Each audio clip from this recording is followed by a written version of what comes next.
మలహాసన్, మీరు వింటున్నది కరెక్టే. మలహాసన్ తాజాగా కామెంట్స్ చేశాడు. ఏమని అంటే, సనాతన ధర్మం నాశనం అవ్వాలి అంటే ఏం చేయాలి? అందరూ చదువుకోవాలి. అలాగే దేన్నైనా సరే ఏం మాట్లాడినా కూడా అల్టిమేట్గా ఈ మలహాసన్ టార్గెట్ ఏంటి అంటే సనాతన ధర్మం ఎరాడికేట్ అవ్వాలి. సో కాల్డ్ ఉదయనిధి స్టాలిన్ లేదా ఈ పెరియార్ భావజాలం కలిగి ఉన్నటువంటి మూక, వీళ్ళందరి టార్గెట్ ఇదే అనమాట.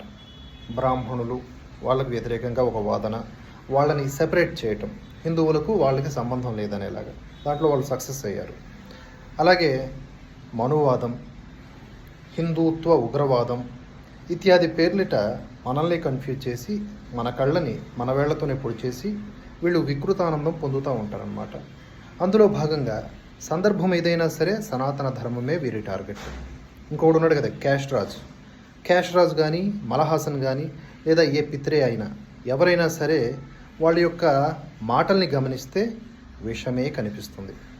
ఇప్పుడు వీళ్ళు ఎంత హిపోక్రటిక్గా ఉంటారంటే, ఇస్లాం లేదా క్రైస్తవానికి సంబంధించినటువంటి మతాలలో ఏదన్నా ఒక అబ్జెక్షన్ లాగా అనిపించే అంశం ఉందనుకోండి, ఇస్లాంలో ఆ ఒక్క అంశాన్ని మాత్రమే లేదా క్రిస్టియానిటీలో ఆ ఒక్క అంశాన్ని మాత్రమే వ్యతిరేకిస్తారు.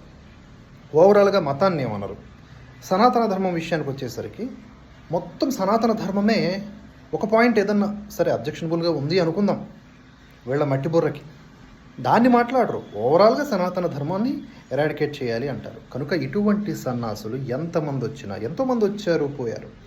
సత్యయుగం నుంచి కలియుగం దాకా ఇలాంటి ఎన్నో యుగాలు గడిచాయి. ప్రతి యుగంలోనూ ఇలాంటి నీచులు పుడుతూనే ఉంటారు. వాళ్ళ యొక్క టార్గెట్ ఏంటి అంటే ఆ భగవంతునికి అత్యంత ప్రీతికరమైన విధానము, ఆ భగవంతుడు ప్రతిపాదించినటువంటి సిద్ధాంతం సనాతన ధర్మం, దానికి వ్యతిరేకంగా వెళ్ళటం వీరి యొక్క రాక్షస ప్రవృత్తి. మనమందరం కూడా ఐక్యంగా ఉండి ఇటువంటి వాళ్ళ చేష్టలను ఎండగట్టాలి. అలాగే ఇటువంటి వాళ్ళ రాజకీయాలను కూడా మనం ఎలాగంటే ఒక్క ఓటు కూడా వేయకుండా వీళ్ళని రాజకీయంగా కూడా మనం అడుగంటిపోయేలా చేయాలి. వాళ్ళ ఆలోచనలు, వాళ్ళ లక్ష్యాలు చాలా దీర్ఘకాలికమైనవి.